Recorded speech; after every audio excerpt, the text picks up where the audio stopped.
Lindol, baha, pagsabog ng bulkan, malalakas na bagyo. Kaliwat ka ng balita tungkol sa mga kalamidad. Minsan, mapapaisip tayo, magugunaw na nga ba ang mundo?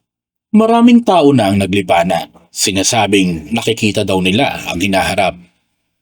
Hindi maganda ang kanilang mga pangitain, at ito ang mga taong binansagang propeta ng modernong panahon.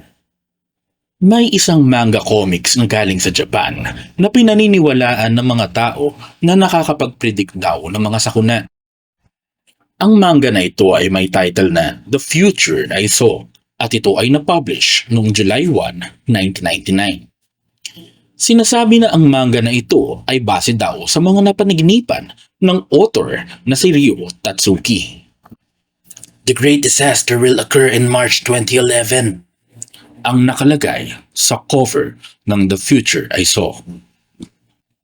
Noong March 3, 2011, tinamaan ng magnitude 9.0 na lindol ang bansang Japan at kasabay nga nito ang matinding tsunami.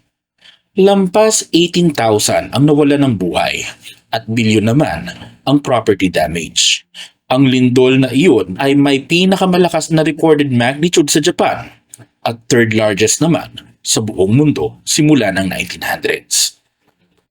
Dahil sa nangyaring iyon, marami ang nagsasabi na hindi kaya totoo ang panaginip ni Tatsuki at dapat itong seryosohin kasi ito daw ay isang babala. Totoo man o hindi, ang importante ay kailangan nating maging handa sa kung ano man ang pwedeng dumating sa ating mundo.